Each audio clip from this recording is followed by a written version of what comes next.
আল্লাহর হাবিব সাল্লাল্লাহু আলাইহি ওয়াসাল্লাম মসজিদে নববীর ভেতরে, হঠাৎ তিনি মসজিদে নববীর মিম্বারে পা রেখে বললেন আমিন। দ্বিতীয় ধাপে পা রেখে বললেন আমিন, তৃতীয় ধাপে পা রেখে বললেন আমিন। সাহাবারা অবাক হয়ে বললেন ইয়া রাসূলুল্লাহ ইয়া হাবিবাল্লাহ, তিনবার শুধু আমিন আমিন পড়লেন, কেন পড়লেন আমরা কিছু জানি না, আমাদেরকে জানিয়ে দেন কেন আপনি তিনবার আমিন বললেন। রাহমাতাল লিল আলামিন আল্লাহর হাবিব বললেন, ও আমার প্রাণের সাহাবীরা, আমি যখন মসজিদে নববীর মিম্বারের প্রথম ধাপে পা রেখেছি, সাইয়েদনা জিবরিল এসে আমাকে বলেছে, ও নবী, আপনার নাম শুনে যে ব্যক্তি আপনার উপর দুরূদ পড়ে না তার ধ্বংস। আপনি বলেন আমি বলেছি আমিন। দ্বিতীয় ধাপে পা রাখার পর সাইয়েদনা জিবরিল বললেন, ইয়া রাসূলুল্লাহ, মাতা পিতাকে বার্ধক্য অবস্থায় পেয়ে তাদের সেবা করে তাদের সাথে সদাচরণ করে যে সন্তান জান্নাত কামাতে পারলো না তার জন্য ধ্বংস। আপনি বলেন আমিন। আমি বলেছি আমিন।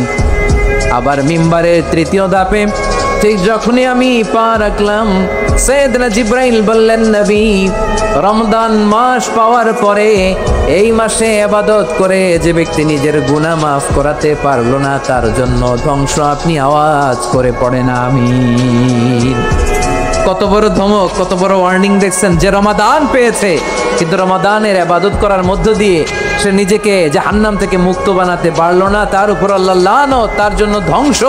সাইয়েদনা জিবরাইল বলেছেন আমিন, স্বয়ং বিশ্বনবীও বলেছেন আমিন। আওয়াজ করে পড়েন নাউযু বিল্লাহ। তাহলে রমজান আসবে আর আমরা নিজেদেরকে জাহান্নামীদের লিস্ট থেকে নাম কাটিয়ে জান্নাতীদের লিস্টে উঠাতে পারবো না। এর চেয়ে বড় হতভাগা কি আর কেউ থাকতে পারে? আওয়াজ করে বলেন। তাহলে রমাদানের এই রহমত, বরকত, মাগফিরাত, ফজিলত আমাদের কামাই করার দরকার আছে না নাই?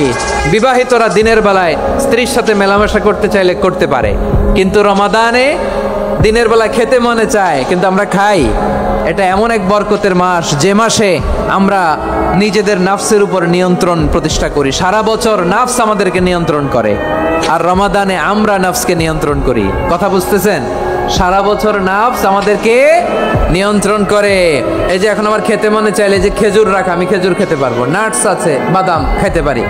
খাইতে মন চাইলে পানি, আমার রুহুটা চায়, আমার নাফসটা খেতে চায়, আমি খেতে পারি, পান করতে পারি। তৃষ্ণায় গলা ফেটে যায়, গলার ছাতি ফেটে যায়, কিন্তু এক ঢোক পানি কি আমরা গিলি? বিবাহিতরা দিনের বেলা স্ত্রীর সাথে কি মেলামেশায় যায় না? তার মানে সারা বছর নফস আমাদেরকে নিয়ন্ত্রণ করে, আর রমাদানে এই নফসের উপর আমরা নিয়ন্ত্রণ প্রতিষ্ঠা করি। নফসের লাগাম আমরা রমাদানে টেনে ধরে, চিল্লায় বলেন ঠিক কি না? এজন্য আমার প্রিয় ভাইয়েরা, নফসের উপর নিয়ন্ত্রণ নিতে চাইলে রমাদানের রোজার কোনো বিকল্প নাই। এটা এমন মাস যে মাসের ফজিলতেরও কোনো শেষ নাই। এই মাসকে বলা হয় দ্য মান্থ অফ হোপ। এটা আশা জাগানিয়া মাস। রমজানের কথা শুনলে আশা জাগে না হৃদয়ে? হ্যাঁ, ইদা জা রমাদান ফুতিহাত আবওয়াবুস সামা ওয়া গুল্লিকাত আবওয়াবু জাহান্নাম ওয়া সুফিদাতিশ শায়াতিন। রমাদান আসলে আকাশের দরজাগুলো খুলে দেওয়া হয়, মানে জান্নাতের। জাহান্নামের দরজাগুলোকে লক করে দেওয়া হয়, শয়তানকে চেইন আপ করা হয়। ইবাদত করলে শুধু করতেই মনে চায়। চিল্লায় বলেন না সুবহানাল্লাহ। রমজানে ইবাদতে যেই মজা পাওয়া যায় সারা বছর অন্য কোনো মাসে এই মজা আপনি পান? আমার চাঁপাইনবাবগঞ্জের ভাইরা আওয়াজ করে বলেন না, রমজানে ইবাদতে যেই মজা অন্য মাসে এটা পান? কারণ রমজানে ইবাদত করলে সওয়াবও বেশি, ইবাদতের একটা পরিবেশ থাকে, ঠিক কিনা বলেন? অন্য মাসে ইবাদত করলে এর সওয়াব পাওয়া যায় গাণিতিক হারে, রমজানে ইবাদত করলে সওয়াব বাড়তে থাকে জ্যামিতিক হারে। সুবহানাল্লাহ কইবেন না? অন্য মাসে সওয়াব বাড়ে গাণিতিক হারে, রমাদানে ইবাদত করলে সওয়াব বাড়ে কিভাবে জ্যামিতিক হারে বাড়ে দেখেন। রমাদানে একটা নফল করলে ফরজের সমান সওয়াব, একটা ফরজ করলে 70 থেকে 700 গুণ সওয়াব। রমজানে উমরা করলে হজের সমান সওয়াব। সুবহানাল্লাহ নাই? দ্য মান্থ অফ হোপ, আশা জাগানিয়া মাস। এই মাস আমাদেরকে হোপফুল করে, আশাবাদী করে। রমাদান যেমনি দ্য মান্থ অফ হোপ, আশা জাগানিয়া মাস, এট দ্য সেম টাইম এই রমাদান হচ্ছে মান্থ অফ ওয়ার্নিং, একটা ওয়ার্নিং এর মাস। নবী যেমনি আশা জাগাইছে আবার ওয়ার্নিং দিয়েও গেছে, খবরদার কেউ গালি দিলে বলবেন ইন্নী ইমরুউন সায়েম, আমি রোজাদার। আল্লাহর হাবিব শিখিয়েছেন কেউ যদি তোমার গালি দেয় কটু কথা বলে, অশ্লীল কথা বলে, রমজানে তুমিও বলতে পারবে না। তুমি বলতে পারবা ইন্নিমরুউন সাইন, আমি রোজাদার। আজকে থেকে নিয়ত করেন, রমজানে কেউ গালি দিলে আপনি একটা গালি দিবেন নাকি? কি বলবেন? রোজাদার, রমজানের পবিত্রতা আমি ভঙ্গ করতে পারবো না। অশ্লীল নাটক, সিনেমা আমরা দেখবো না। ব্যাড হ্যাবিট থাকলে রমাদানে এটা ছাড়ার মহা সুযোগ। স্মোকিং এর অভ্যাস আছে অনেকের, ঠিক কিনা? চাপাই নবাবগঞ্জে আপনারা স্মোকিং করেন? হ্যাঁ, না না আমরা করি না। বলেন করি না? করবেন না কেউ? যদি কারো থাকে, কে করে হাত তোলালাম না আমি। এই রমাদানে এই স্মোকিং হ্যাবিট থেকে আমরা বেরিয়ে আসবো, ঠিক কিনা বলেন? 3 নাম্বার, আমরা মিথ্যা বলবো না। বিশ্বনবী বলেন, মানলাম ইয়াদা কাওলা যুরি ওয়াল আমালা বিহি ফালাইসা লিল্লাহি হাজাতুন ফি আইয়াদা তাআমাহু ওয়া শারাবা। যে রমজানে মিথ্যা কথা, মিথ্যা কাজ, মিথ্যা সাক্ষী ছাড়তে পারে নাই, তার না খেয়ে থাকা, উপবাস থাকা দিয়ে আল্লাহর কিছু যায় আসে না। এজন্য মিথ্যার সাথে আমাদের কোনো সম্পর্ক আছে? মিথ্যা বলবো না। 4 নাম্বার, অপচয় করব না। ইন্নাল মুবাদদিরিনা কানু ইখওয়ানাশ শায়াতিন ওয়া কানা শাইতানু লিরাব্বিহি কাফুরা। অপচয়কারী শয়তানের ভাই। আচ্ছা, যে শয়তানের ভাই ও নিজেও আরেকটা কি? শয়তান। যে শয়তানের ভাই ও নিজেও আরেকটা কি? অপচয় করব না। ইফতারি করতে যে আমরা অনেকে অপচয় করি, এগুলো করবেন আপনারা? না, অপচয় অপব্যয় করব না। 5 নাম্বারে, রিয়া, লোক দেখানো ইবাদত আমরা করব না। লোক দেখানোর জন্য নামাজ, রোজা, জিকির, তেলাওয়াত, দান, সদকা এগুলো করলে আল্লাহর দরবারে এগুলো কবুল হবে?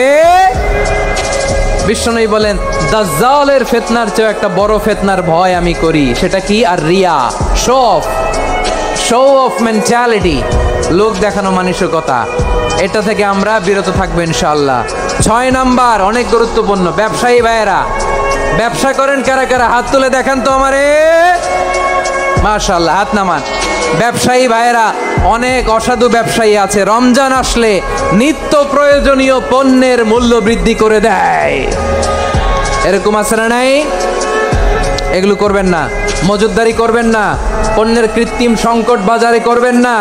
আপনি লাখ টাকা কামায়া ভাবছেন যে রোজাদারদের কষ্ট দিয়ে ধনী হবেন। এমন রোগ আল্লাহ আপনারে দিবে, কোটি টাকা দিয়েও আপনি হাসপাতালের বিল পরিশোধ করার ক্ষমতা আপনার হবে না। খবরদার। শেষ বয়সে দেখবেন কি কষ্ট আপনার হয়। আপনি রোজাদারদের কষ্ট দিচ্ছেন, আল্লাহ আপনার সুখে রাখবে? আল্লাহর দোহাই লাগে, আমার ব্যবসায়ী ভাইয়েরা এটা করবেন না। আরব বিশ্বে আমরা দেখেছি, আরব বিশ্বের ব্যবসায়ীরা সারা বছরে ব্যবসা করে, রমজানে ভর্তুকি দেয়। আর আমার দেশের কিছু অসাধু ব্যবসায়ী রমজানে গলাকাটা ব্যবসা করে আর সারা বছর সইটার উপর দিয়ে চলে। চিল্লায় বলেন ঠিক কিনা? করবেন না, এটা করবেন না। নিত্য প্রয়োজনীয় পণ্যের মূল্য বৃদ্ধি করা হারাম, পণ্যের কৃত্রিম সংকট তৈরি করা হারাম, মজুদদারি করা হারাম, রোজাদারদেরকে কষ্ট দেয়া হারাম। এটা করবেন না। 7 নম্বরে সর্বশেষ কথা, অধীনস্থ যারা আছে তাদের কাজের চাপ আপনারা কমিয়ে দিবেন। কাজের লোক, ফ্যাক্টরির ওয়ার্কার, স্টাফ, তাদের প্রতি যদি রহম করেন, আপনার উপর রহম করবে কে? এই পবিত্র রমাদানের 7টা করণীয়, 7টা বর্জনীয় মনে রাখা যাবে তো ইনশাআল্লাহ? আল্লাহ এই রমজানকে তুমি বরকতময় করো। হাত তোলেন। আল্লাহুম্মা বাল্লিগনা রমাদান। আল্লাহ রমাদানকে বরকতময় করো। রমজানের 7টা করণীয় এবং বর্জনীয় যে আমরা শুনলাম, পালন করার তৌফিক দান করো।